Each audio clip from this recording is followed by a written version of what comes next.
అంటే 'రామయ్య వస్తావయ్య' అనే సినిమా హరిశంకర్ హరిశంకర్ గారు డైరెక్టర్.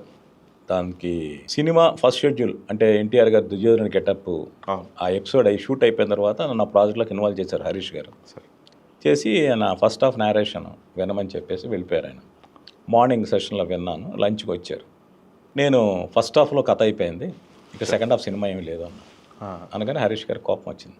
ఓకే అలా ఎలా అయిపోతుంది, ఎలా అంటున్నారు, ఏం మాట్లాడుతున్నారు అంటే కథ అయిపోయింది అన్న సెన్స్ నేను మాట్లాడిన మాట తప్పుకోవచ్చు, కానీ కథలో ఇంట్రెస్ట్ అయిపోయింది. అంటే ఇంటర్వెల్కి హీరో విలన్ చంపేశాడు ముఖేష్ ఋషిని. చంపే ముందు డైలాగ్ చెప్పాడు, ఆదిత్యాపురం నీకు గుర్తుందా, అమ్మోలు గుర్తుందా అని. ఆడియన్స్కి ఏంటంటే ఒక విలేజ్లో ఒక అమ్మాయిని చంపేశారన్న విషయం ఆల్రెడీ రివీల్ అయిపోయింది.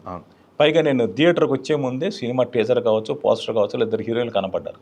శృతి హాసన్, సమంత కనపడదు, శృతి హాసన్ కనపడలా. సో అమ్ముల్ అనే క్యారెక్టర్ శృతి హాసన్, ఆ అమ్మాయిని చంపేసి ఉంటారు. హీరో వెంజెన్సీ కోసం వచ్చాడు. ఇది ఆడియన్స్కి అర్థమైపోయింది, ఒకే ఒక డైలాగ్తో అర్థమైపోయింది.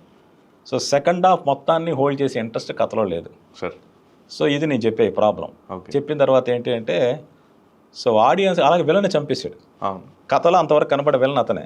సో విలన్ చచ్చిపోయాడు, నువ్వు సెకండ్ హాఫ్ మనం చెప్పబోయే ఫ్లాష్ బ్యాక్ తెలుసు, ఆడియన్స్కి ఇంట్రెస్ట్ ఉండదు అని.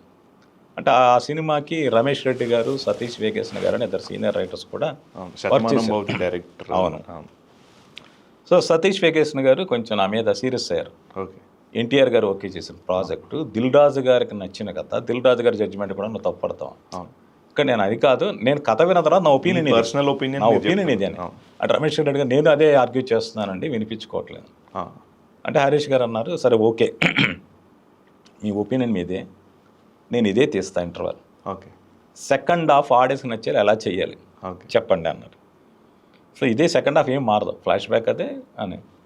సో అప్పుడు కథలో ఇంట్రెస్ట్ కోసం హరీష్ గారు, తర్వాత రమేష్ రెడ్డి గారు, సతీష్ వేగన్ గారు, నేను అందరం డిస్కస్ చేసి ఒక ట్రాక్ క్రియేట్ చేసింది. ఏంటంటే ఎన్టీఆర్ని ముఖేష్ ఋషిని చంపిన హీరో ఎన్టీఆర్ని పట్టుకోవడానికి ఒక పోలీస్ ఆఫీసర్ ఎదుగుతాడు, ఒక హీరో, ఒక రవితేజ గారు లాంటి హీరో. అప్పుడు ఇంకో హీరో రాగానే కథలో ఇంట్రెస్ట్ వస్తుంది. ఎందుకు వచ్చారు, అతను సమంతాన్ని లవ్ చేస్తూ ఉంటాడు. సో ఒక ట్రయాంగిల్లో ఇంట్రెస్ట్ క్రియేట్ అవుతుంది. అలాగే ఇద్దరు హీరోల మధ్య conflict, Tom and Jerry game నడుస్తూ ఉంటుంది. సో సినిమా మీద ఈ ఫోకస్ వచ్చేసి ఫ్లాష్ బ్యాక్ తెలిసినా కూడా కథరాన్ని వేరేలా ఉంటుంది. కానీ కొన్ని కారణాల వల్ల ఆ క్యారెక్టర్ రావు రమేష్ గారు చేశారు. అక్కడక్కడ రావు రమేష్ గారు సమంతాన్ని ఇష్టపడుతున్నట్టు ఉంటుంది కానీ, సో రావు రమేష్